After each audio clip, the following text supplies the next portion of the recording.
নমস্কার, দেখছেন news live বাংলায় সাফ কথা। আপনাদের সঙ্গে রয়েছে আমি স্বর্ণালী এবং আজ যে বিষয়ে আলোচনা আমরা করছি, আমরা জানি যে ইতিমধ্যে অসমে ভোট যুদ্ধ শুরু হয়ে গিয়েছে, কিন্তু অ্যাডভান্টেজে কারা রয়েছেন বা কে রয়েছেন তা নিয়ে কিন্তু আমরা করব আজকের আলোচনা। 9 এপ্রিল অসমে এক দফার ভোট রয়েছে এবং এই মুহূর্তে অসমের পুরো জায়গায়, সব জায়গায় কিন্তু আমরা যদি দেখি পুরো দমে ভোট প্রচার চলছে। কোথাও বর্ণাঢ্য রোড শো হচ্ছে, কোথাও আবার কর্মী সভা হচ্ছে। আবহাওয়া প্রতিকূল থাকলেও রাজপথে মানুষের মধ্যে একেবারে অসমের মুখ্যমন্ত্রী ডক্টর হিমন্ত বিশ্ব শর্মা। দিল্লি থেকে গুয়াহাটি প্রায়ই যাতায়াত করছেন বিজেপির কেন্দ্রীয় নেতৃত্ব। তালিকায় রয়েছেন প্রধানমন্ত্রী নরেন্দ্র মোদী সহ স্বরাষ্ট্রমন্ত্রী অমিত শাহ এবং জাতীয় সভাপতি নিতিন নবীন। এদিকে শুনশান হাইলাকান্দিতে কংগ্রেসের জেলা কার্যালয়। বিজেপি বিরোধী বাকি দলগুলোর প্রার্থীরা কার্যত জনসমর্থনহীন বলছেন রাজনৈতিক বিশ্লেষকরা। কোথাও কান্নাকাটি করে ভোট প্রার্থনা, কোথাও আবার কর্মীদের মধ্যে বিক্ষোভ। ভোটের অসমে প্রচার পর্বে আদতে অ্যাডভান্টেজে কে বা কারা, এই নিয়ে হবে আলোচনা। এবং এই মুহূর্তে আমাদের সঙ্গে যারা অতিথিরা রয়েছেন স্টুডিওতে এবং অনলাইন যোগে আমি পরিচয় করে দিতে চাই। আমাদের সঙ্গে স্টুডিওতে উপস্থিত রয়েছেন রাজনৈতিক বিশ্লেষক পার্থ মেজ। পার্থবাবু, আপনাকে স্বাগত জানাচ্ছি নিউজ লাইভ বাংলার সাফ কথায়। আমাদের সঙ্গে এবার অনলাইন যোগে যুক্ত হয়েছেন জোরহাট থেকে রাইজোর দলের নেতা প্রদীপ সরকার। প্রদীপবাবু, আপনাকেও নিউজ লাইভ বাংলার সাফ কথায় স্বাগত। এবং একই সঙ্গে আমাদের সঙ্গে হাইলাকান্দির বিজেপি প্রার্থী ডক্টর মিলন দাস এই মুহূর্তে যুক্ত হয়েছেন অনলাইন যোগে। মিলন দা, আপনাকেও কিন্তু স্বাগত জানাচ্ছি নিউজ লাইভ বাংলার সাফ কথায়। প্রথমেই আসবো আমি মিলনদার কাছে। ডক্টর মিলন দাস, যার সারা ইতিমধ্যেই পড়ে গিয়েছে হাইলাকান্দি জুড়ে, প্রথমেই আপনাকে শুভেচ্ছা জানাচ্ছি। বিজেপির প্রার্থী হিসেবে আপনি এবার লড়ছেন এবং একেবারে যে ছবি আমরা দেখতেই পাচ্ছি প্রত্যন্ত অঞ্চলে বিভিন্ন জায়গায়, যে সমস্ত গ্রামে এর আগে কখনো কোনো জনপ্রতিনিধিদের দেখা যায়নি, আপনি সেখানেও যাচ্ছেন, আমরা খবর করছি, খবর হচ্ছে বিভিন্ন প্রান্তে। তো সাধারণ মানুষ কতটা আপনাকে রীতিমতো উৎফুল্লিত করছেন বা আপনি কতটা প্রচারে সাড়া পাচ্ছেন এই মুহূর্তে, আপনার কাছে আসবো প্রথমে। প্রচারে তো ভীষণ সাড়া রয়েছে এবং সব মিলিয়ে আপনি যদি দেখেন তাহলে পাবলিক সাপোর্ট অনেক বেশি। এবং আমি যেভাবে নির্বাচনী প্রচার করছি, আমি চাইছি যে একদম আমার বিধানসভার একদম শেষ প্রান্ত পর্যন্ত পৌঁছা, একদম শেষ প্রান্তে যে গরিব মানুষ আছে, দরিদ্র শ্রেণীর মানুষ আছে, তার সাথে যোগাযোগ স্থাপন করা, আগামী দিনে আমি তাদের জন্য কি করব সেই কথাগুলো ওনাদের সম্মুখে তুলে ধরা। তো এই যে বিষয় মানে আমার প্রচারের যে নমুনা, সেই নমুনাটাকে সত্যি মানুষ খুব পছন্দ করছে এবং আমি খুব সাড়া পাচ্ছি। বেশ, একেবারেই আমি আপনার কাছে আসবো আবারও, কিন্তু এই মুহূর্তে আমাদের সঙ্গে আরো একজন অতিথি যুক্ত হয়েছেন, নির্দল প্রার্থী হাইলাকান্দি থেকে মুজাক্কির হাসান লস্কর। লস্কর সাহেব, আপনাকেও স্বাগত জানাচ্ছি নিউজ লাইভ বাংলার সাফ কথায়। শোনা যাচ্ছে? শুনতে পাচ্ছেন লস্কর সাহেব? আর আমি শুনতে পাচ্ছি। আপনার জন্য প্রথমে শুভেচ্ছা রইল। নির্দল প্রার্থী হিসেবে আপনি এবার লড়াই করছেন, প্রতিদ্বন্দ্বী হিসেবে নেমেছেন মাঠে এবং সিসি ক্যামেরা হচ্ছে আপনার প্রতীক চিহ্ন। প্রথমে আপনার কাছে আসবো এই প্রশ্নটাতে, যে সিসি ক্যামেরাই কেন প্রতীক? দেখুন, আমি ভারতীয় জাতীয় ভারতীয় জাতীয় কংগ্রেস দলের আমি একজন কর্মী ছিলাম। আগলাপুরের সমষ্টি কমিটির আমি প্রেসিডেন্ট ছিলাম। দেখুন, আমি দুর্নীতি করাপশন নিয়ে আমি সবসময় প্রতিবাদ আমি করি আমার হাইলাকান্দি ডিস্ট্রিক্ট। আর সবসময় আমি দুর্নীতি প্রতিবাদ করতে গিয়ে আমি লাইভ ভিডিও দেয়, আমি দেখা যায় অনেক। বেশ বেশ বেশ আমি আসবো আপনার কাছে। নেটওয়ার্কের সমস্যা হচ্ছে, আপনি সঙ্গেই থাকুন। এবার একটু চলে যাব, এই মুহূর্তে আমাদের সঙ্গে যুক্ত হয়েছেন জোরহাট থেকে রাইজোর দলের নেতা প্রদীপ সরকার। প্রদীপবাবু, এবার আপনার কাছে আসছি। যেহেতু আমরা জানি যে এই যে রাইজোর দল এবং কংগ্রেসের যে মিত্র জোট, এই নিয়ে কিন্তু দীর্ঘদিনের একটা টানাপোড়েনের সৃষ্টি হয়েছিল। অবশেষে রাইজোর দলের যিনি প্রার্থী অখিল গগৈকে আমরা দেখেছি যে গৌরব গগৈ স্বাগত জানান আপনাদের দলকে, এবার আবারও মিত্র জোটে অন্তর্ভুক্ত করা হয়েছে, কিন্তু তা নিয়ে দীর্ঘ টানাপোড়েন রয়েছে। আর একই সঙ্গে অখিল গগৈকে নিয়েও কিন্তু বিভিন্ন ধরনের তরজা বিক্ষোভ চলছে। গতকালকেই, অর্থাৎ আমরা যদি নজর রাখি, রবিবার মুখ্যমন্ত্রী ডক্টর হিমন্ত বিশ্ব শর্মা তিনিও কিন্তু অখিল গগৈকে একেবারে হত্যাকারী বলে বিস্ফোরক মন্তব্য করেছেন, যার ঝড় ইতিমধ্যে রাজনৈতিক মহলে রয়েছে। একই সঙ্গে চুমা বাবা, সেই নামটাও কিন্তু দেওয়া হচ্ছে বিভিন্ন কেন্দ্রে যখন তিনি যাচ্ছেন, এমনটা উঠে আসছে যে উচ্ছেদিতদের পাশে গিয়ে তিনি যখন দাঁড়ান এবং সেখানে এই ধরনের প্রতিচ্ছবি। একজন জননেতা কিভাবে এরকম কাজ করতে পারেন, আপনি বলুন। আচ্ছা, প্রথম কথা হচ্ছে যে বিরোধী ঐক্যের কথা যেটা বললেন, শুধু রাইজর দল আর কংগ্রেস নয়, আসামের সমস্ত বিরোধী দল, কংগ্রেস, রাইজর দল, জাতীয় পরিষদ, সিপিআইএমএল, এপিএইচএলসি, এই 6 দলের মিত্রজোট ইতিমধ্যে আপার বা উজনি আসামে ঝড় তুলেছে। হুম আর 2 নম্বর কথা যেটা বলছেন যে অখিল গগৈ সম্পর্কে, হুম যে অখিল গগৈকে হত্যাকারী বলছেন, কি কারণে বলছেন জানি না, তবে আমরা বা আজকে বহুল প্রচারিত আসামের সমস্ত দৈনিক কাগজের সমস্ত সংবাদ মাধ্যমে একটা কথা বলা হচ্ছে যে ওনার বিরুদ্ধে, আমাদের প্রার্থী অখিল গগৈর বিরুদ্ধে যাকে প্রার্থিত্ব দেওয়া হয়েছে, হুম কুশল দেউরি, যার অন্য একটা নামে সে নমিনেশন সাবমিট করেছে, যাকে সবাই কুশল দেউরি বলে জানে, হুম তাকেই হত্যাকারী বলে সবাই ইতিমধ্যে চিহ্নিত করেছে। এবং অখিল গগৈ যখন এই প্রশ্ন তুলেছে, সেই মুহূর্তে তারা তার কোনো কাউন্টার দিতে না পেরে তারা অখিল গগৈকেই একটা ভুয়া অভিযোগে অভিযুক্ত করতে চেয়েছে। আর যে চুমা বাবার প্রশ্ন বলছেন, হুম এটা এখন ইতিমধ্যে ইতিহাস হয়েছে, এটা আর কোনো রাজনৈতিক ইস্যু নয়, বরং আমরা বিভিন্ন সংবাদ মাধ্যমে দেখতে পাচ্ছি বেশ প্রদীপ বাবু, একটু সঙ্গে বিভিন্ন থাকতে হবে, আপনি মহিলারা, থাকুন, আমি আবারও আসবো হ্যাঁ, আপনার কাছে আবারও আসবো। এবার একটু চলে যাব হাইলাকান্দিতে। আমাদের সঙ্গে রয়েছেন মুজাক্কির হাসান লস্কর। মুজাক্কির সাহেব, এবার শোনা যাচ্ছে? শোনা যাচ্ছে। আপনি যেমনটা বলছিলেন যে আপনি ছিলেন প্রাক্তন কংগ্রেস কর্মী, আলগাপুরের একজন অ্যাক্টিভ মেম্বার, তাহলে কংগ্রেস ছেড়ে কেন নির্দল প্রার্থী হিসেবে এবার লড়াই করছেন আপনি? কি কারণে কংগ্রেস ছাড়া? কংগ্রেসের বর্তমান যে ক্যান্ডিডেট দেওয়া হয়েছে, কন্টেস্টেড ক্যান্ডিডেট জুবাইরা নাম, ওনার মানুষ আমি ছিলাম এক সময়। তো উনি আমাকে ওনাকে সমর্থন না করায় আমি কন্টেস্টেড ক্যান্ডিডেট মানে হতে চেয়েছিলাম সম্ভাব্য প্রার্থী ভারত জাতীয় কংগ্রেস দলের, হওয়ার কারণে উনি আমাকে সাসপেন্ড করে ফেলেন। কি কারণে সাসপেন্ড, আরো একবার? উনি আমাকে সাসপেন্ড করে ফেলেন ওনাকে সমর্থন না করায়। বলুন। ওনাকে সমর্থন না করায়, ওনার সঙ্গে আমি কাজ না করায়, ওনার সঙ্গে মিটিং এ না যাওয়ার কেন কারণে জাননি উনি আপনি, ওনাকে কেন সমর্থন করেননি?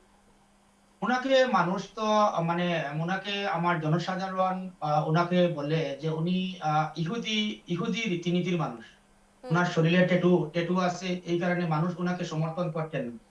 তখন আমি দেখলাম যে কংগ্রেস দলের একজন আমি কর্মী, তো আমি দেখা যায় যদি সম্ভাব্য প্রার্থী হয়ে যদি দল যদি আমাকে টিকিট দেয় তাহলে আমি দেখা যায় লড়বো। তো এরপরে আমাকে ভারতীয় জাতীয় কংগ্রেস দল আমাকে সাসপেন্ড করার পর আরেকটি পদ দিয়েছে, হাইলাকান্দির মাইনরিটি ডিস্ট্রিক্ট ভাইস প্রেসিডেন্ট, আরেকটি পদও দিয়েছে। এরপরেও ভারতীয় জাতীয় কংগ্রেস দলের আমি সমস্ত আসামে 13টি সমষ্টি থেকে আমি প্রতিদ্বন্দ্বিতা করার জন্য আমি দলের কাছে আমি দাবি জানিয়েছি টিকিট দেওয়ার জন্য। তো ভারতীয় জাতীয় কংগ্রেস এমন একটা দল, আমি ছোট একজন কর্মী, দলের টিকিট দাবি দেওয়ার পর ওনারা আমাকে 50,000 টাকা দেওয়ার জন্য ওনারা বলেন আমাকে। আচ্ছা,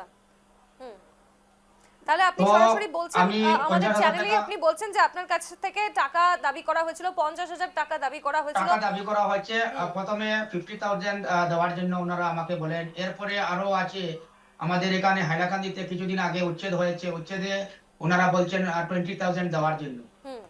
তো মিটিং আরো ছোটখাটো মিটিং আছে ভারতীয় জাতীয় কংগ্রেস দলের, তো ছোটখাটো মিটিং এও দেখা যায় পয়সা দিতে লাগে। পয়সা যদি মানে আমরা দেই তাহলে আমাদেরকে চেয়ার দেওয়া হয়, সম্মানিত যেগুলো চেয়ার। সঙ্গে আসবো আমি আপনার কাছে, তবে ডক্টর মিলন দাস এই মুহূর্তে হাইলাকান্দি বিজেপি প্রার্থী হিসেবে লড়াই করছেন।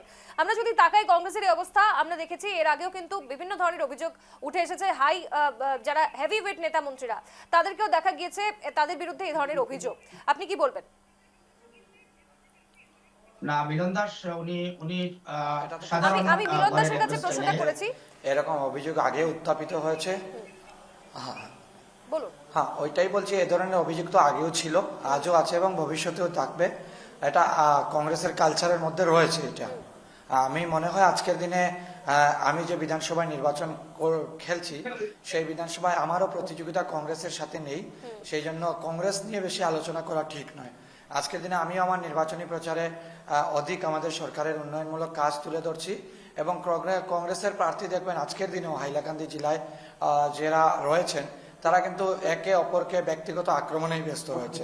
সেই জন্য কংগ্রেসের বিষয় নিয়ে আলোচনা করা না করলেই ভালো আমার মনে হয়। বেশ বেশ, সকলেই সঙ্গে থাকুন। আমি এই মুহূর্তে একটু লামটিং চলে যাব। বিজেপি প্রার্থী শিবু মিশ্র আমাদের সঙ্গে যুক্ত হয়েছেন সরাসরি এই মুহূর্তে। শিবু বাবু, আপনাকে নিউজ লাইভ বাংলার সাফ কথায় স্বাগত জানাচ্ছি এবং প্রথমেই শুভেচ্ছা জানাচ্ছি। আবারও কিন্তু আপনি বিজেপির প্রার্থী হিসেবে দাঁড়াচ্ছেন এবারের ভোটে, কতটা সাড়া পাচ্ছেন?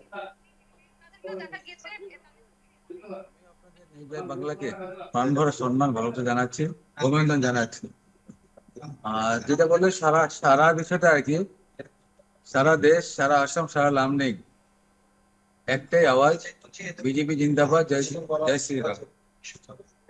মূলত লামডিং বাসীদের জন্য, লামডিং এর মানুষজনের জন্য কি কি পরিকল্পনা থাকছে আগামীতে, কি কি লক্ষ্যে আপনারা এগোচ্ছেন? বিগত 10 বছর আসাম সরকারের মাধ্যমে লামডিং সমাজকে ভাবার চেয়েও অনেক বেশি আমরা বিকাশ পেয়েছি। আরো অনেক কিছু করার বাকি আছে, স্বপ্ন আছে। বিশেষ করে যেহেতু ইতিমধ্যে ডিভিশন হওয়ার পর লঙ্কা পৌরসভা 11টা ওয়ার্ড লামডিং এ অন্তর্ভুক্ত হয়েছে। আজ থেকে 3 দিন আগে আসামের তেজস্বী মুখ্যমন্ত্রী সম্মানীয় হেমন্ত বিশ্ব শর্মা উনি এসেছিলেন। উনি বেশ কিছু প্রতিশ্রুতি রেখেছে, যে অভাবগুলো আছে বিশেষ করে লঙ্কাতে, লঙ্কা স্টেডিয়ামে একটা আপগ্রেডেশন করতে হয় খেলাধুলার জন্য, প্লাস ভেটেরিনারি হাসপাতাল একটা সুন্দর রূপরেখা দিতে হয়, লঙ্কা কলেজ যেখানে আর্টস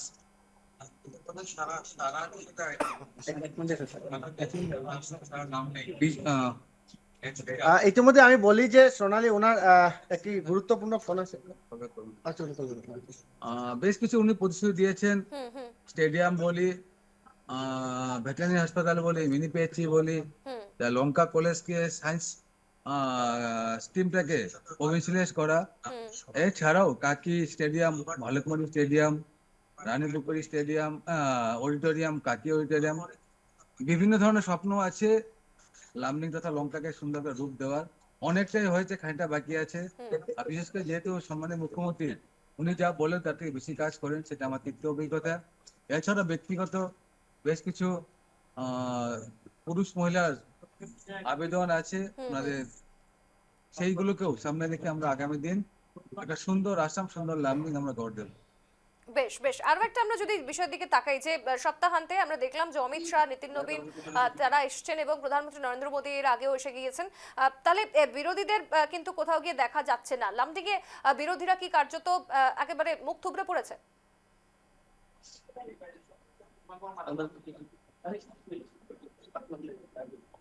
বেশ কিছু উনি প্রতিশ্রুতি দিয়েছেন, স্টেডিয়াম বলি, লঙ্কা শিবু বাবু শোনা যাচ্ছে? স্ট্রিমটাকে প্রভিন্সিয়ালাইজ করা, এছাড়াও কাকি স্টেডিয়াম, শিবু বাবু শোনা যাচ্ছে? রানীপুকুরি স্টেডিয়াম, অডিটোরিয়াম, কাকি অডিটোরিয়াম, বিভিন্ন ধরনের স্বপ্ন আছে। না, শোনা যাচ্ছে না খুব সম্ভবত। আমি বিশ্বজিৎকে বলবো আবারও একটু যদি কানেক্ট করা যেত। বিরোধীদের দেখা যাচ্ছে না, তারা কার্যত মুখ থুবড়ে পড়েছে বিভিন্ন প্রান্তে। এই নিয়ে শিবু বাবু কি বলবেন? লামডিং এর কি হাল?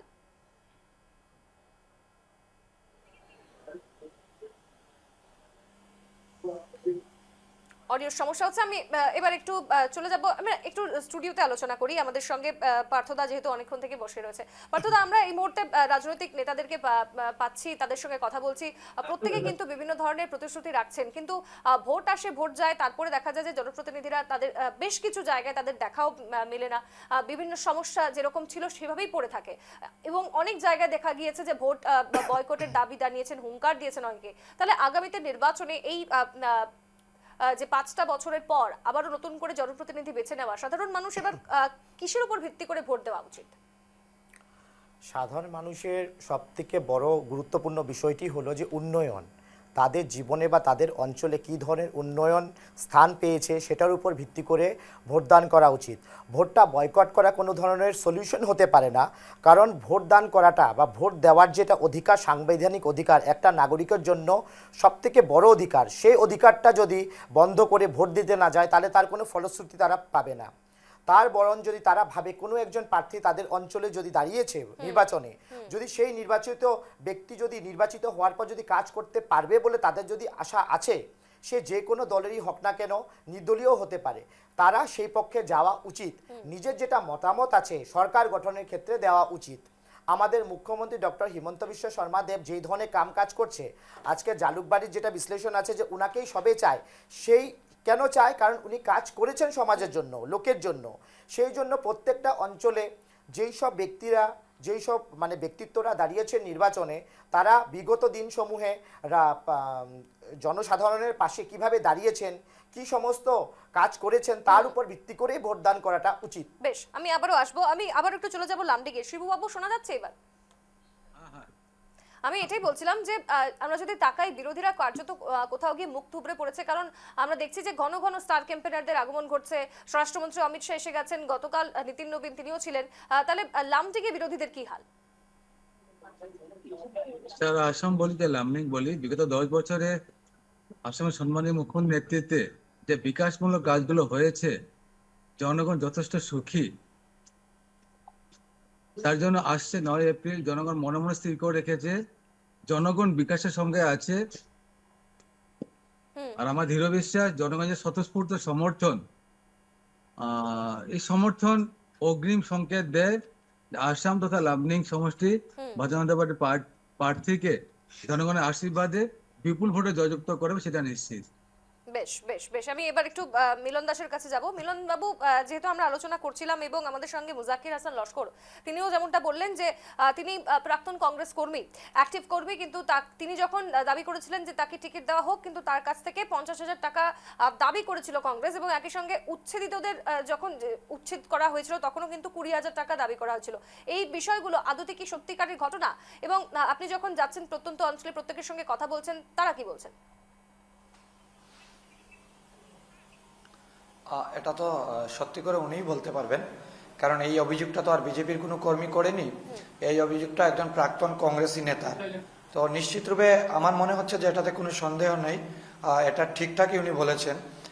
এবং আমরা যেখানে যাচ্ছি প্রচারে, সবখানেই এখানে যে মানে জনগণ একসাথেই দাঁড়িয়ে বলছে যে এইবার কংগ্রেসের জন্য আমরা ভোট দান করবো না, বা কংগ্রেসের পক্ষে আমরা দাঁড়াবো না, এবং কারণ কংগ্রেসের দ্বারা কোনো ধরনের উন্নয়ন সম্ভব নয়। তো এ ধরনের বার্তা আমরা তো পাচ্ছি, মানে জায়গায় যেখানেই যাচ্ছি সেই বার্তা আমরা পাচ্ছি। বেশ বেশ, তাহলে এবার একটু আমি মুজাকির হাসান লস্কর সাহেবের কাছে আসি। যেমনটা ডক্টর মিলন দাস বলছেন যে কংগ্রেসের আমলে উন্নয়ন সম্ভব নয়, কংগ্রেস কখনোই উন্নয়ন আনতে পারে না, আপনি কি মনে করেন তার জন্যই কি কংগ্রেস ছেড়ে এবার নির্দল প্রার্থী হিসেবে দাঁড়ালেন? আমি এর আগে আমি ভারতীয় জনতা পার্টি দলে দীর্ঘ 11 বছর আমি কাজ করেছি। ভারতীয় জনতা পার্টি এমন একটা দল, সেই দলটা উন্নয়নের এটা আমি আমি আমি মানতে মানে রাজি। তো আজকে দেখুন, আমি ভারতীয় জনতা পার্টির 2-1 কর্মীর কারণে আমি ভারতীয় জনতা পার্টি রিজাইন দিয়ে আমি 2024 ইংরেজিতে আমি এমপি ইলেকশন লড়েছি, আপনারা জানেন। তো এরপর আমি ভারতীয় জাতীয় কংগ্রেস দলের আমি জয়েন করেছি। প্রায় আমার ভারতীয় জাতীয় কংগ্রেস এক্সপিরিয়েন্স আমার প্রায় 7 থেকে 8 মাস।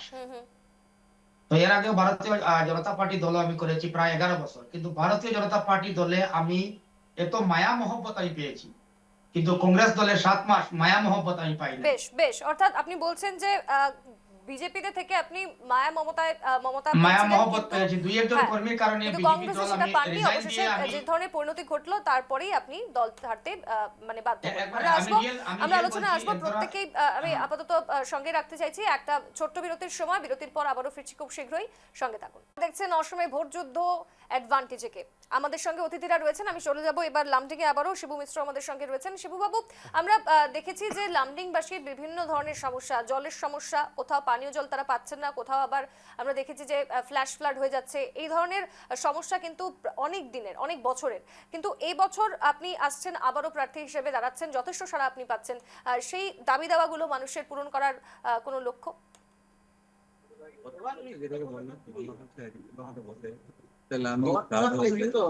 লামডিং আমি সদনে বলেছিলাম লামডিংকে ফোরামপিরির অঞ্চল ঘোষণা করা হোক। লামডিং মানে লুমডিং, জল নাই থাকা একটা অঞ্চল। ইচ্ছা করলে তেমন কোনো প্রভিশন বা স্কোপ নেই, সাধারণ বলেছিলাম। আশেপাশে কোনো প্রভিশন নেই, কোনো নদী নেই, রিংওয়েল করলে জল পাওয়া যায় না, বোরিং 4-500 ফিট যাওয়ার পরে পাওয়া যায় না। তথাপি আসামের সম্মানীয় মুখ্যমন্ত্রীর নেতৃত্বে আমরা অমৃত নামাকরণের লামডিং এবং লঙ্কায় দুটা স্কিম পেয়েছি। খুব বড় উন্নত মানদণ্ডে বোরিং হচ্ছে। আশা করি মা গঙ্গা যদি দেখা দেয়, অনেকটাই এই বিশুদ্ধ পানির যেটা সমস্যা ছিল খাওয়ার, সেটা সমাধান প্রতিরোধ করতে পারবো। আর বানপানি তো লামডিং এ নেই। আমি উল্টা বলেছিলাম যে বানপানি কৃত্রিম বন্যার সমস্যা রয়েছে, একটুখানি বৃষ্টি হলেই জল জমে যায় এবং তারপর কিন্তু নিত্যযাত্রীরা দুর্ভোগ পোহায়। স্পেসিফিক এক দুটা অঞ্চল হয়, বছরে একবার যখন খুব বড় ভাবে বৃষ্টি হয়। লামডিং এ বিভিন্ন জায়গায় ড্রেনে একটা সমস্যা আছে। তো আগামী দিন সরকারের মাধ্যমে সেই ড্রেনের সমস্যাটাকে নির্মূল করার প্রয়াস থাকবে। বেশ বেশ, আমি একটু চলে যাব ডক্টর মিলন দাসের কাছে। মিলন বাবু, আপনার কাছে প্রশ্নটা আমার একই থাকছে যে হাইলাকান্দিতেও বিভিন্ন ধরনের সমস্যা রয়েছে, কোন কোন সমস্যার সমাধান করতে চলেছেন আপনি?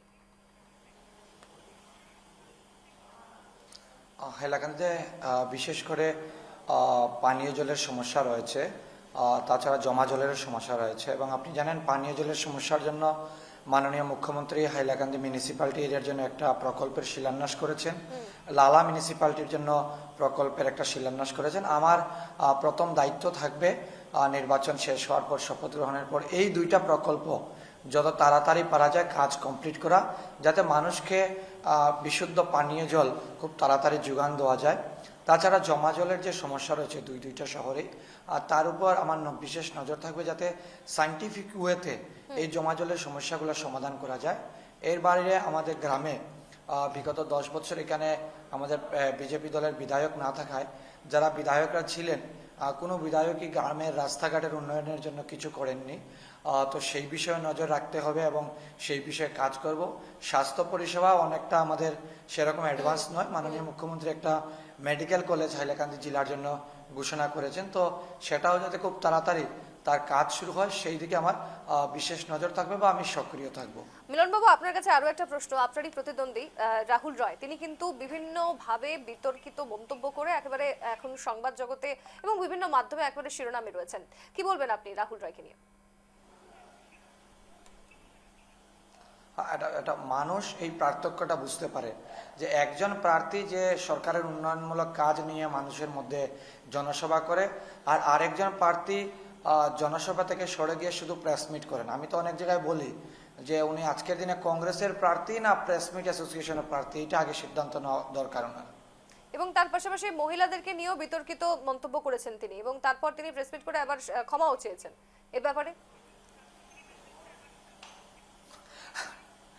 নিশ্চিত রূপে এটা উনি করেছেন এবং এটা ক্ষমা চাওয়া ওনার প্রয়োজন ছিল। কারণ মহিলাদেরকে আমরা মা বলে সম্বোধন করি এবং আমরা আমাদের যে সংস্কৃতি সেই সংস্কৃতিতে মহিলাদের স্থান অনেক উপরে এবং ওনাদের সম্মান করতেই হয়। কিন্তু উনি যে একটা বেফাস মন্তব্য করেছেন, তারপর যেভাবে আমি দেখলাম আমাদের মহিলা মোর্চার কার্যকর্তারা বা বিভিন্ন সাধারণ মানুষ, বিভিন্ন সংগঠনের মানুষ যেভাবে প্রতিক্রিয়া দিয়েছে, তারপর তো এটা হবারই ছিল। আমি বলবো ওনাকে বিশেষ করে যে এই ধরনের কোনো কথা যদি বলেন কখনো, সেটা সঠিক তথ্য নিয়ে বলা দরকার এবং বিশেষ করে নারী জাতিদেরকে নিয়ে এ ধরনের কোনো মন্তব্য থেকে বিরত থাকা প্রয়োজন এবং এ ধরনের মন্তব্যে রাজনৈতিক ক্ষেত্রে রাজনৈতিক স্তরকে নিচে নিয়ে আসে। তো এই ধরনের রাজনীতি থেকে বিরত থাকা দরকার। অনেক ধন্যবাদ আপনাকে ডক্টর মিলন দাস, আমাদের সঙ্গে এতক্ষণ ছিলেন, হাইলাকান্দির বিজেপি প্রার্থী। এবার একটু আমি চলে যাব মুজাক্কির হাসান লস্করের কাছে। লস্কর সাহেব, আপনি যেমনটা বললেন যে বিজেপি ছেড়ে কংগ্রেস, এবার কংগ্রেস ছেড়ে নির্দল প্রার্থী হিসেবে দাঁড়াচ্ছেন, কতটা সাড়া পাচ্ছেন? সাধারণ মানুষ আপনার উপর ভরসা করছে কি? আমি আমার 122 আগলাপুর কাটলিচড়া যে বিধানসভা যে সমষ্টি যেটা আছে সমষ্টি আমি প্রচার কাজ চালিয়ে যাচ্ছি। আর অতি কম সময়ের ভিতরে আমি বলতে পারবো যে আমি কতটুকু কি করতে পারবো বা মানুষ আমাকে কতটুকু ভোট দেবে, আমি খুব কম সময়ের ভিতরে আমি বলবো। প্রচার কাজ চালিয়ে যাচ্ছি, প্রচার কাজের মাধ্যমে আপনারা দেখতে পাবেন। বেশ বেশ, আমি এবার একটু পার্থবাবুর কাছে আসি। পার্থবাবু, প্রত্যেকের আমরা মন্তব্য শুনলাম, প্রত্যেকের আমরা প্রতিশ্রুতি যেমনটা তারা চাইছেন কি কি করবেন আমরা শুনলাম, কিন্তু একই সঙ্গে শাসক এবং বিরোধীর তরজা কিন্তু লেগেই থাকে। আর বিরোধীরা কোথাও গিয়ে বারবার শাসক দলের নেতাদের উপর আক্রমণ করেন, কিন্তু কাজের কাজ কিছু হয় না। আর তারপর আমরা দেখি তাদের যে স্টার ক্যাম্পেনারের কথা যদি বলি, কংগ্রেসের তরফে কিন্তু এখনো পর্যন্ত কাউকে দেখা যাচ্ছে না। রাহুল গান্ধী, মল্লিকার্জুন খার্গে কেউই কিন্তু এখনো পর্যন্ত আসেনি, আর মাত্র 9 দিন বাকি রয়েছে নির্বাচনের। কি বলবেন? নির্বাচনে শাসক আর বিরোধী দলের মধ্যে আরোপ আর প্রতিআরোপ সেটা আমরা দেখতে পাই, কিন্তু আরোপ প্রতিআরোপের মাঝখানেও কিন্তু নিজেদের যেগুলো মুদ্রা থাকে, যেমন আমাদের এইমাত্র একজন প্রার্থী, ভারতীয় জনতা পার্টির প্রার্থী ডক্টর মিলন দাস, উনি যেভাবে বলেছেন যে পূর্বে বিধায়ক কাজ করেনি, কিন্তু তার সাথে উনি আরেকটা কথা উল্লেখ করেছেন যে উনি জিতলে উনি কি করবে, উনি যদি এই নির্বাচনে জয়ী হয় তাহলে উনি কি করবে, পানীয় জলের সমস্যার কথা বলছেন। সেই ধরনের জিনিসগুলো কিন্তু বিরোধীরা ভুলে যাচ্ছে। ওরা শাসক পক্ষকে আক্রমণ করতে গিয়ে বারে বারে ভুলে যাচ্ছে যে জনতার দরবারে কিন্তু ওদের প্রস্তুত হতে হবে নিজেদের স্ট্র্যাটেজি, প্ল্যানিং আর নিজেদের পরিকল্পনা নিয়ে যে জনতার জন্য ওরা কি করবে সেই জিনিসটা বিরোধীরা ভুলে যাচ্ছে। আর বিরোধীদের কাছে কোনো পরিকল্পনা না থাকার জন্য ওরা এইভাবে মানে যে ধরনের একটা চাপ সৃষ্টি করতে পারার কথা ওরা ভেবেছে যে সরকারের উপর চাপ সৃষ্টি করতে পারবে, বা এই নির্বাচন যে বাতাস যাচ্ছে তার মধ্যে যে শাসক পক্ষের বিরুদ্ধে ওরা একটা বহুত শক্তিশালী একটা ভূমিকা নিতে পারবে বা নিজেদের প্রার্থীদেরকে জিতিয়ে আনতে পারবে, সেই ক্ষেত্রে কিন্তু তারা সেই ধরনের ফলাফল আশা না করাই ভালো। কারণ তারা কিন্তু বারে বারে একটাই কথা বলছে যে শাসক পক্ষ এটা করেছে, এটা করেনি। ওরা নিজেদের টপিকই আনছে না যে জনসাধারণের জন্য ওরা কি করবে, সেই জিনিসটা ওরা কিন্তু এই বিষয়ে যাই। যেহেতু রাজ্য দলের নেতা প্রদীপ সরকার আমাদের সঙ্গে যুক্ত। প্রদীপ বাবু, আবারও আপনাকে স্বাগত। এবং যেমনটা আমাদের রাজনৈতিক বিশ্লেষক পার্থবাবু যেমনটা বললেন যে শাসক পক্ষের কোথায় কি গলদ রয়েছে সেটা খুঁজতেই নাকি ব্যস্ত বিরোধীরা, আপনাদের কি স্ট্র্যাটেজি থাকছে এবার? আমি প্রথমে একটা কথা বলে নিচ্ছি, একটু আগে আপনারা আলোচনা করছিলেন যে বিরোধী দলের কোনো বড় নেতা আসামে আসেনি। গতকাল মল্লিকার্জুন খার্গে, গৌরব গগৈ নাওবৈসা সমষ্টিতে আমাদের রাইজোর দলের রাসেল হোসেন এবং অন্যান্য বিরোধী দল একসঙ্গে বিরাট জনসভা করেছে এবং প্রচুর সাড়া পেয়েছে। সুতরাং এটা ভুল কথা যে বিরোধীদের, আমি বলছিলাম যে রাহুল গান্ধী মানে জাতীয় স্তরে কোনো হেভিওয়েট নেতা মন্ত্রীদের আগমন কিন্তু এখনো হয়েছে। মল্লিকার্জুন খার্গে কালকের মিটিং এ ছিলেন, নিজে উপস্থিত ছিলেন, কিন্তু যেভাবে অমিত শাহ বা প্রধানমন্ত্রী জনসভা করছেন, তারা রোড শো করছেন, অংশ নিচ্ছেন, তাদেরকে তো দেখা যাচ্ছে না। তাতে একটাই বোঝায় তারা ভীত, তারা সন্ত্রস্ত, বিরোধী মিত্র জোটের আক্রমণে তারা সন্ত্রস্ত, তাই তাদের বারবার আসতে হচ্ছে। তবে আপনারা যদি বলছেন যে বিরোধীদের যে স্ট্যান্ড থাকা উচিত, আর আমরা এর আগে যেভাবে অখিল গগৈ নিয়ে কথা বলছিলাম, সেক্ষেত্রে দাঁড়িয়ে রাইজোর দলের যে এই মিত্র জোট কংগ্রেসের সঙ্গে আপনারা কতটা এ নিয়ে মানে এগিয়ে যেতে চাইছেন, কতটা ভরসা পাচ্ছেন? আমি একটা কথা বলছি, আমি এখন মরিয়ানি সমষ্টিতে আমাদের শক্তিশালী প্রার্থী ডক্টর জ্ঞানশ্রী বরার ক্যাম্পিং এ আছি। আমি যদিও জোরহাটের, কিন্তু আমি দিন রাত মরিয়ানিতে আছি এবং এখানে যেটা প্রত্যক্ষ করেছি, কংগ্রেস কর্মী এবং রাইজোর দলের কর্মী হাতে হাত মিলিয়ে চূড়ান্ত লড়াইতে ময়দানে একসঙ্গে লড়ছে এবং মানে জ্ঞানশ্রী বরাকে বিজয়ী করতে এই মিত্রজোট সাহায্য করবে। আমি যেটা দেখছি, আমি জোরহাটে দেখছি, আমি টিওকে দেখছি, আমাদের জোরহাট জেলার তিতাবরে দেখছি, সমস্ত জায়গায় আমাদের বিরোধী দলের শুধু নেতারা না, কর্মীরাও একসঙ্গে মাঠে জীবনপণ লড়াই করছে। বেশ, আমি প্রত্যেককেই সঙ্গে রাখছি এবং এই মুহূর্তে আরো একটা বিরতির সময়, আমি বিরতির পর আবারও ফিরে আসছি আলোচনায়, সঙ্গে থাকুন।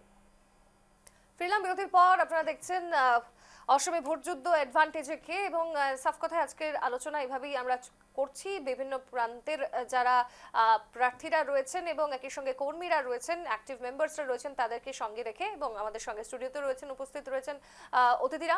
এবং হাইলাকান্দির একটি ছবি এবার আপনাদের সামনে আমরা তুলে ধরবো, যেখানে লালা শহরে দেখা গিয়েছে একেবারে ফাঁকা রয়েছে রাজীব ভবন, উচ্ছ্বাসে ভরপুর বিজেপি কার্যালয়, অন্যদিকে হাইলাকান্দিতে একেবারে ফাঁকা রাজীব ভবন। নির্বাচনের উত্তাপ যখন চরমে, ঠিক সেই সময় হাইলাকান্দি জেলার লালা শহরে দেখা গেল এক ভিন্ন চিত্র। কংগ্রেসের স্থানীয় কার্যালয়ে রাজীব ভবন কার্যত সম্পূর্ণ ফাঁকা অবস্থায় দেখা গেল, যা রাজনৈতিক মহলে নানা প্রশ্নের জন্ম দিয়েছে। সেই সংক্রান্ত আমরা খবর করেছি, আমাদের প্রতিবেদন রয়েছে, প্রতিনিধিরাও সেই খবর করে দেখিয়েছে। কিন্তু এই যে ছবি দেখতেই পাচ্ছেন, শুধুমাত্র যে এই হাইলাকান্দির দৃশ্য এমনটা নয়, বিভিন্ন প্রান্তে আমরা দেখেছি কংগ্রেসের দলীয় কর্মীদের মধ্যে বিক্ষোভ, তারা কখনো নিজেদের পার্টি অফিসে ভাঙচুর চালাচ্ছেন, আবার কখনো দেখা যাচ্ছে তাদের মধ্যেই অন্তর্দ্বন্দ্বে তারা জড়িয়ে পড়ছেন। আবার অন্যদিকে যদি বিজেপির কার্যালয়ে দেখি বা বিজেপির ক্যাম্পেনের ক্ষেত্রে দেখি, প্রত্যেক জায়গায় নির্বাচনী ঝড় তুলছেন তারা।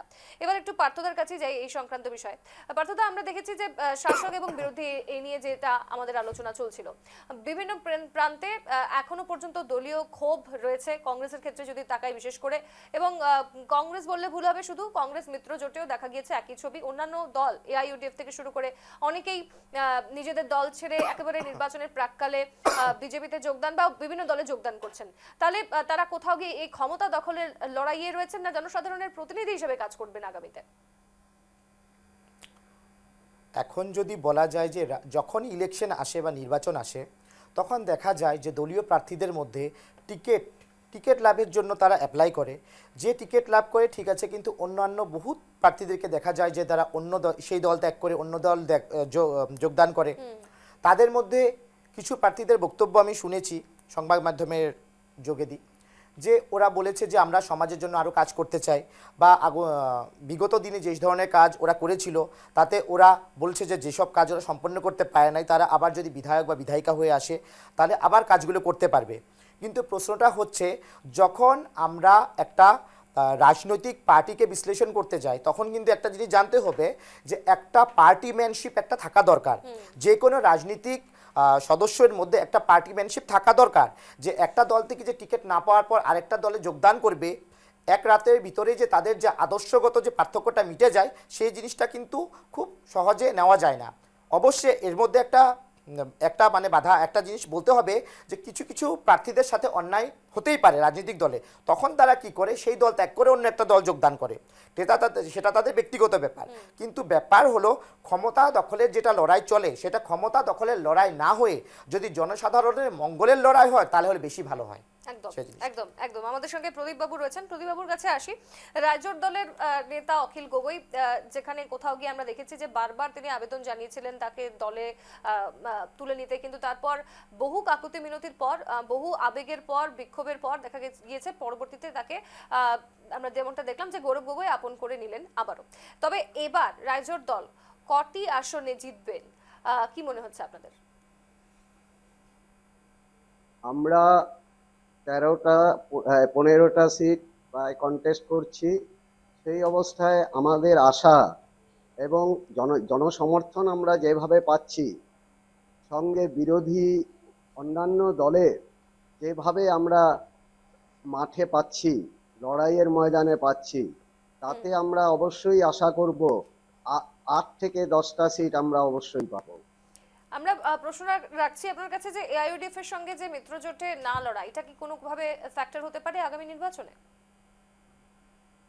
আমরা আসামের রাজনীতিতে বিজেপি এবং এআইইউডিএফ দুটোকে একজনের পরিপূরক বলে ভাবি। একজনের অক্সিজেনে আরেকজনে চলছে। কিভাবে, তো কেন? আমরা যদি আমরা এই সবসময় দেখতে পাচ্ছি, একদিকে ইউডিএফ এর নেতারা যখন লুঙ্গি টুপির কথা বলে, যখন বলে যে লুঙ্গি টুপি দিসপুর দখল করবে, সঙ্গে সঙ্গে আমরা আপার আসামে দেখি বিজেপির গর্জন যে হিন্দু বিপদে, আসামের খিলঞ্জিয়া বিপদে। সুতরাং এটা যে একটা তাদের মধ্যে বোঝাপড়া, এটা স্পষ্ট, আরো স্পষ্ট হয়েছে ইদানিং। ইউডিএফ এ যারা ছিলেন, ইউডিএফ এর বিধায়করা এজিপিতে মিত্র শক্তিতে জয়েন করা, আর কিছুদিন আগে প্রমোদ বড়োর যে রাজ্যসভায় নির্বাচিত হয়েছে, তারা কার ভোটে হয়েছে? তারা ইউডিএফ এর ভোটে হয়েছে, তাদের সমর্থনে হয়েছে। এটা তো পরিষ্কার, এখানে তো লুকোবার কিছু নেই। সুতরাং বিজেপি এবং ইউডিএফ দুইজন চক্রান্ত করে আসামকে এক ভয়, বিভীষিকা আর বিভাজনের রাজনীতির দিকে নিয়ে যাচ্ছে। তার বিরুদ্ধে আসামের জনগণ সচেতন। বিরোধী শক্তি, এই দুটো সাম্প্রদায়িক শক্তিকে আগামী দিনে ব্রহ্মপুত্রের বুকে নিক্ষেপ করবে। পার্থবাবু, আপনি কি মনে করেন এআইইউডিএফ এবং বিজেপি ভাই ভাই, তারা কি অষ্টমের ক্ষেত্রে যদি আমরা বলি, তারা কি বিভাজনের রাজনীতি করতে চাইছে কোথাও? বিভাজনের রাজনীতির কথা যদি বলা হয়, যদি একটা রাজনৈতিক দল বিভাজনের রাজনীতি করে, তাহলে তো জনসাধারণের মধ্যে বিভাজন হয়ে গেলে তারা তো নির্বাচিত হয়ে আসতে পারবে না। ভারতীয় জনতা পার্টির কথা যদি আমি দেখতে পাই, সেখানে কিন্তু ওদের মাইনরিটি সেলও আছে। হ্যাঁ, তো সেই জন্য আমি বলি, আর ভারতীয় জনতা পার্টির পক্ষে আমি কিন্তু দেখেছি বহুতগুলো জিনিস, তারা কিন্তু ধর্ম নিরপেক্ষভাবে কিন্তু যেসব গভর্নমেন্ট স্কিমসমূহ যারা আনছে, ওরা কিন্তু ধর্ম নিরপেক্ষভাবে দিচ্ছে। তার জন্য ওদের যে নির্বাচনী প্রচারের মধ্যে কিন্তু আমি ইসলাম ধর্মাবলম্বী লোকদেরকেও দেখেছি। কিন্তু অন্যদিকে যদি AUDF এর কথা বলি, সেখানে কিন্তু সেই ধরনের বাতাবরণ দেখতে পাওয়া যায় না। AUDF এর ক্ষেত্রে কিন্তু ওরা একটা পার্টিকুলার অঞ্চলগুলিতে সীমাবদ্ধ হয়ে থাকে, আর সেই অঞ্চলের মধ্যে যেই ধর্মের লোকরা বাসিন্দারা আছে তাদের সঙ্গে জড়িত হয়ে রাজনীতিটা করে। কিন্তু ভারতীয় জনতা পার্টির যেটা রাজনৈতিক প্রেক্ষাপট আছে, সেটা কিন্তু সমগ্র আসামের মধ্যে জড়িত। কিন্তু AUDF এর যেটা লিমিটেশন একটা অঞ্চলের মধ্যে আছে, সেজন্য AUDF আর ভারতীয় জনতা পার্টির মধ্যে কোনো তুলনা আছে বলে আমি বলতে পারি না। কারণ একটা হচ্ছে রাষ্ট্রীয় দল, তার উপরই আসামের প্রেক্ষাপটে দেখতে গেলে এটা সমগ্র আসামের মধ্যে ছড়িয়ে আছে দলটা। অন্যদিকে AUDF দলটা একটা লিমিটেশনে আছে। আর বিজেপির মধ্যে আমি বললামই মাইনরিটি সেলও আছে। তার উপরেও বলতে হবে যে ভারতীয় জনতা পার্টি যে সমূহ জিনিস আঁচনি এনেছেন, যে সময় স্কিমস এনেছে, সেই স্কিমসমূহ কিন্তু জাতি ধর্ম বর্ণ নির্বিশেষে লোকরা পেয়েছে। ইতিমধ্যে মুখ্যমন্ত্রী দেবের যে আশীর্বাদ যাত্রা হয়েছিল, সেখানে কিন্তু আমি দেখেছি ইসলাম ধর্মাবলম্বী লোক আর মহিলারাও কিন্তু এসেছিল। সেজন্য সেটা বলাটা ভুল হবে। একদমই। আমাদের সঙ্গে এই মুহূর্তে তিনসুকিয়া জেলা কংগ্রেসের সম্পাদক কেশব সাহা যুক্ত হয়েছেন অনলাইন যোগে। কেশব বাবু, শোনা যাচ্ছে? কেশব বাবু, শোনা যাচ্ছে? হ্যালো, শুনছি। নেটওয়ার্কের খুব সম্ভবত সমস্যা হচ্ছে, একটু হ্যাঁ, শুনতে পাচ্ছি আমি। হ্যাঁ, আমি আপনার কাছে আসছি। স্বাগত জানাচ্ছি আপনাকে নিউজ লাইভ বাংলার সাফ কথায়। তবে এই মুহূর্তে প্রথম প্রশ্নটা আপনার কাছে এই থাকছে যে আমরা যদি তাকাই যে সপ্তাহান্তে অমিত শাহ, নীতিন নবীন এরা এসে গিয়েছেন এবং হিমন্ত বিশ্ব শর্মাও কিন্তু প্রত্যেক কেন্দ্রে যাচ্ছেন, সেখানকার যারা প্রার্থীরা রয়েছেন তাদের হয়ে জনসভায় এদিনই অংশ নিচ্ছেন, রোড শো করছেন বিভিন্ন ক্ষেত্রে। তাহলে আপনাদের কি স্ট্র্যাটেজি থাকছে নির্বাচনের প্রাক্কালে? কিরকম জনসভা বা কতটা সাড়া পাচ্ছেন আপনারা তিনসুকিয়ায়? নেতৃত্বে প্রদেশ কংগ্রেস যেভাবে উজ্জীবিত হয়ে আছে, আর প্রদেশ কংগ্রেসের তরফ থেকে যেভাবে নির্বাচনী প্রচার চালাচ্ছে, তাতে আমরা খুব উৎসাহী এবং আমরা এতটুকু বিশ্বাসী যে জনসাধারণ এবার কংগ্রেসের পক্ষে রায় দেবে। কারণ জনসাধারণ এবার পরিবর্তন চাইছে। পরিবর্তন কিসের পরিবর্তন? উন্নয়নের, সম অধিকারের, সম বিকাশের সব দিক থেকে আর জনসাধারণ পরিবর্তন চাইছে। তাই পরিবর্তন যাত্রাতে সবাই একটা বিশেষ ইতিবাচক পরিস্থিতি দেখতে পাচ্ছে। আমাদের উজনি আসাম মানে আপার আসামে সবাই এটাকে দেখতে পাচ্ছে। কিন্তু আমরা যদি নজর রাখি কেন্দ্রীয় নেতৃত্বের কথা বলি, রাহুল গান্ধী বহু মাস আগে কিন্তু এসে গিয়েছিলেন, তারপরে আর তাদের দেখা মেলেনি, স্টার ক্যাম্পেনারদের দেখা মিলছে না। সেক্ষেত্রে আগামী নির্বাচনে কতটা প্রভাব ফেলবে কি মনে হয়? আমাদের যেটা হেভিওয়েট নেতৃবৃন্দ, ওনারা ইলেকশনের আগে আসবে, ওনারাও আসবেন। হয়তো এখন পর্যন্ত ডেট ঠিক হয়নি বা ডেট ডিক্লেয়ার করা হয়নি। মাত্র তো 9 দিন রয়েছে, আর এক সপ্তাহের মধ্যে এই প্রচার শেষ হয়ে যাবে। মাত্র 9 দিন রয়েছে। গৌরব গগৈর প্রতি ওনাদের ভরসা আছে। গৌরব গগৈ করছেন কাজ। গৌরব গগৈ যথেষ্ট পরিমাণে জনপ্রিয়তা অর্জন করেছেন। জনপ্রিয় পার্সেন্টেজ অফ পপুলারিটি দিনক দিন বৃদ্ধি পাচ্ছে। আর কংগ্রেস সরকার বানানোর জন্য একদম পুরো মাত্রায় তৈরি আছে। আর কংগ্রেসের প্রতি সবাই যেটা ভালোবাসা বা কংগ্রেসের প্রতি আস্থা আবার ফিরিয়ে আসছে সবাইকে, এটা আমরা দেখতে পাচ্ছি। কতটা সাড়া পাচ্ছেন তিনসুকিয়ায় কি মনে হয়? কতটা মানে কি কি প্রতিশ্রুতি আপনারা দিয়েছেন জনগণকে? কি কি সমস্যার সমাধান করবেন আপনারা আগামীতে? প্রতিটা ব্লকে গিয়ে উনি নির্বাচনী প্রচার করছেন। ওনার সাথে আমরা সবাই উনি বলেছেন যে এখানে যারা গরিব দুঃখীরা আছে তাদের জন্য একটা ম্যারেজ হল খোলা হবে বা স্কিল ডেভেলপমেন্টের জন্য একটা হাব খোলার কথা চিন্তা করা হচ্ছে। এখানে স্টেডিয়ামটা গত 10 বছরে একটা ইটাও যেখানে পড়েনি, সেখান থেকে উনি চাইছেন যে একটা স্টেডিয়ামটা সুন্দর এবং সর্বাঙ্গীন উন্নতি হোক। স্টেডিয়ামটা যেখানে নাকি সবাই খেলাধুলার একটা স্কিল দেখানোর সুযোগ সুবিধা পাবে। এছাড়াও আমাদের তিনসুকিয়ার পাশে লেগে রয়েছে আপনার ডিব্রু সৈকিয়া ন্যাশনাল পার্ক, যেটা নাকি আজ থেকে 25-30 বছর আগেই এটাকে ন্যাশনাল পার্ক হিসাবে ঘোষণা করা হয়েছিল, আজ অব্দি। আর যেখানে আমি আপনাদেরকে বলছি, যেখানে বন্য ঘোড়া নামে সারা পৃথিবীতে কোথাও পাওয়া যায় না, যেটা ডিব্রু সৈকিয়া ন্যাশনাল পার্কে দেখতে পায়। আমাদের ইচ্ছা যে প্রতিটা ছাত্র ছাত্রীকে সেই বন্য ঘোড়া দেখানোর একটা সুব্যবস্থা করা হোক। এখন তো বর্তমানে যে দুর্গম পরিস্থিতিতে কোথাও যেতে পারছে না, আমাদের ছাত্রছাত্রীরা দেখতে পারছে না, বিভিন্ন অভাব অভিযোগে আজ আমরা তিনসুকিয়াবাসী জনসাধারণ ভোগ করছি। কি করবে, এখানে নালা নর্দমার কোনো সিস্টেম নেই, এখানে রাস্তাঘাটের কোনো একেবারে নরক অবস্থাতে রাস্তাঘাট চলছে। আগামীকাল যদি আপনি ক্যামেরা ফিরিয়ে দেখুন, তিনসুকিয়া রাস্তাঘাটগুলি দেখার মতো নয়। গত 10 বছরে এখানে পথঘাটের কাজ কিছু হয়নি, হয়েছে শুধু জল জীবন যাত্রা নিয়ে একটা, জল জীবন মিশন নিয়ে একটা কাজ হয়েছে, যেখানে রাস্তাগুলো খুঁড়ে সব শেষ। এখন এই রাস্তা কবে মেরামতি হবে, রাস্তা আবার সেই চলাচল করার অবস্থা ফিরে আসবে, সেটা আমরা জানি না। গত 10 বছরে আমরা যদি কাজকর্মের দিকে দেখতে যাই, তাহলে উন্নতির দিক থেকে দেখতে গেলে একেবারে শূন্য। তাই সেই প্রার্থীকে এবার তিনসুকিয়া থেকে উঠিয়ে মাকুমে নিয়ে চলে যাওয়া হয়েছে এবং তিনসুকিয়াতে অন্য প্রার্থীকে দেওয়া আছে। তিনসুকিয়ার তরফ থেকে কংগ্রেসকে যে প্রার্থী দিয়েছে, সেই একদম নতুন প্রজন্মের যুবক এবং কাজ করার মনে অনেক ইচ্ছা নিয়ে উনি এসেছেন, ওনাকে প্রার্থিত্ব দেওয়া হয়েছে। এছাড়াও ওনার যেটা কাজ করার যেটা অদম্য ইচ্ছা, জনসাধারণের যথেষ্ট ভালোবাসা উনি পাচ্ছেন। আমরা আশা করছি যে উনি এবার জয়লাভ করবেন। ওনার নাম ডেভিড ফোকান। বেশ আপনি বেশ কয়েকটা কথা বললেন, স্কিল ডেভেলপমেন্ট, ম্যারিজ হল, ডিব্রু সৈকিয়ায় বন্য ঘোড়া দেখানো, এই ধরনের প্ল্যান আপনাদের রয়েছে, রাস্তাঘাটের সমস্যা দূর করার আপনাদের স্ট্র্যাটেজি রয়েছে। কিন্তু তার পাশাপাশি আমরা যদি তাকাই, বিরোধীরা, শাসক দলের কথা যদি বলি, তাহলে তাদের তো আরো বেশ কিছু প্রকল্প আমরা দেখেছি। তারা মুখ্যমন্ত্রী ডক্টর হিমন্ত বিশ্ব শর্মা বলেছেন যে এবার 10,000 যদি দেওয়া হয়েছে, আগামী বছর বা আগামী বছর থেকে 25,000 টাকা করে অ্যাকাউন্টে দেবেন। অরুণোদয় প্রকল্প হোক, অন্যান্য যে সমস্ত স্কিম, যার জন্য কিন্তু কোথাও গিয়ে বিভিন্ন প্রান্তে তিনি যথেষ্ট সাড়া পাচ্ছেন এবং শুধুমাত্র সংখ্যালঘু না, সংখ্যাগুরুদের যথেষ্ট সাড়া পাচ্ছেন তিনি। সেক্ষেত্রে তিনসুকিয়ায় যে সমস্ত সমস্যার কথা আপনি বললেন বা যেগুলো প্ল্যান আপনারা বললেন, এই স্ট্র্যাটেজি নিয়ে যদি আপনারা এগিয়ে যান আগামীতে, কি মনে হয়, মানে সরকার বা আপনাদের কেন্দ্রে কংগ্রেস নির্বাচিত হবে?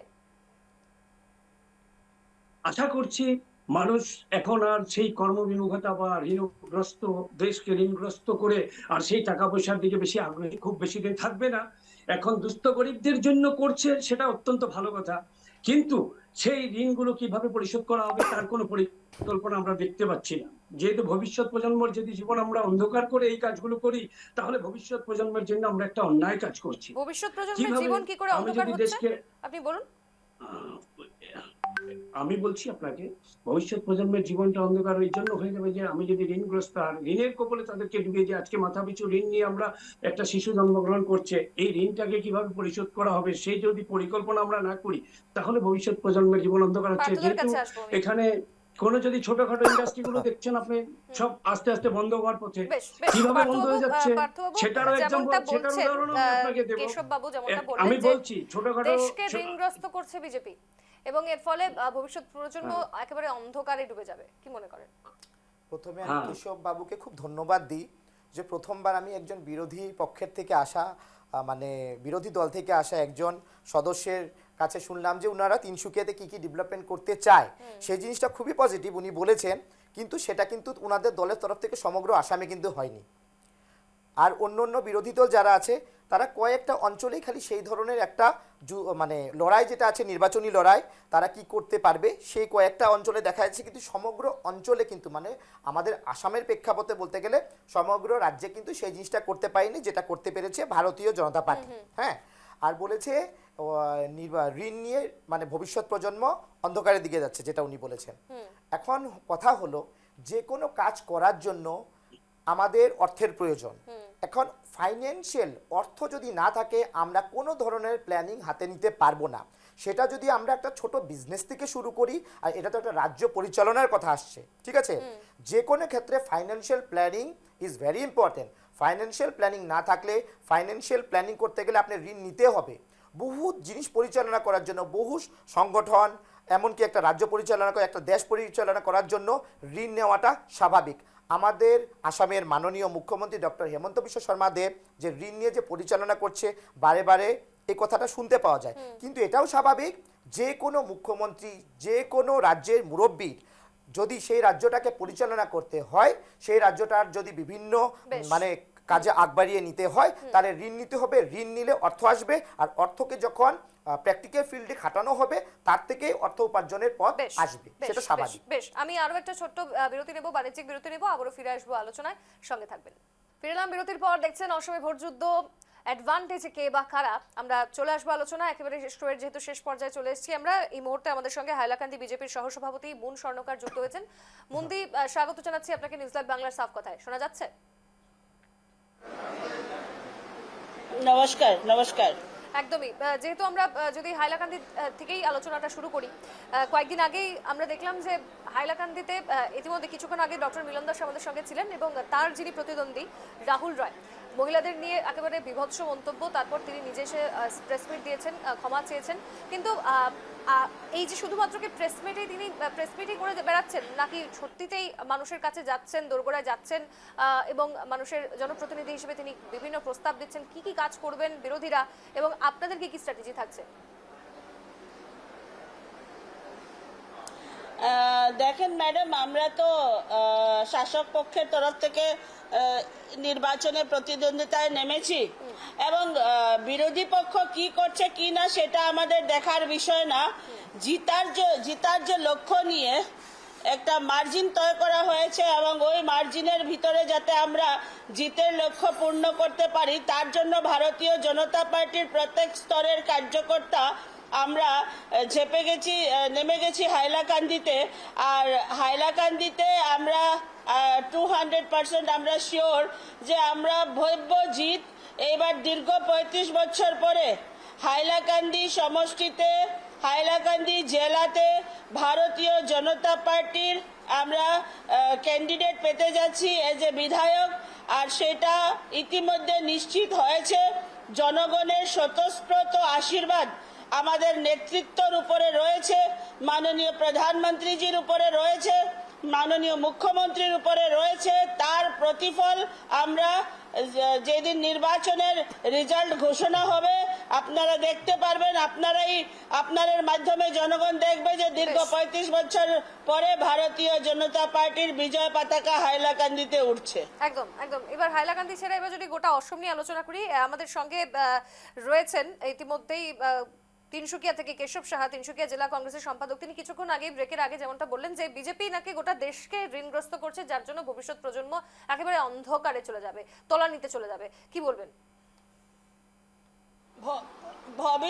ভবিষ্যৎ প্রজন্মকে লক্ষ্য করে ভারতীয় জনতা পার্টির কেন্দ্র এবং রাজ্য সরকার, যেখানে ভারতীয় জনতা পার্টির সরকার রয়েছে যে স্টেটে, এবং কেন্দ্রে ভারতীয় জনতা পার্টির এক শক্তিশালী সরকার, যেই সরকার ভবিষ্যৎ প্রজন্মর কথা চিন্তা করে বিভিন্ন ধরনের স্কিম, বিভিন্ন ধরনের স্টার্ট আপ, স্কিলের দিক থেকে বিভিন্ন ধরনের কার্যক্রম অনুষ্ঠিত করেছে এবং স্পেসিফিক ডিপার্টমেন্ট খুলেছে যুব প্রজন্ম যাতে নিজের ভবিষ্যৎ নিজে গড়তে পারে, তাকে লক্ষ্য করে। সেটা আপনারা খুব ভালোভাবে জানেন।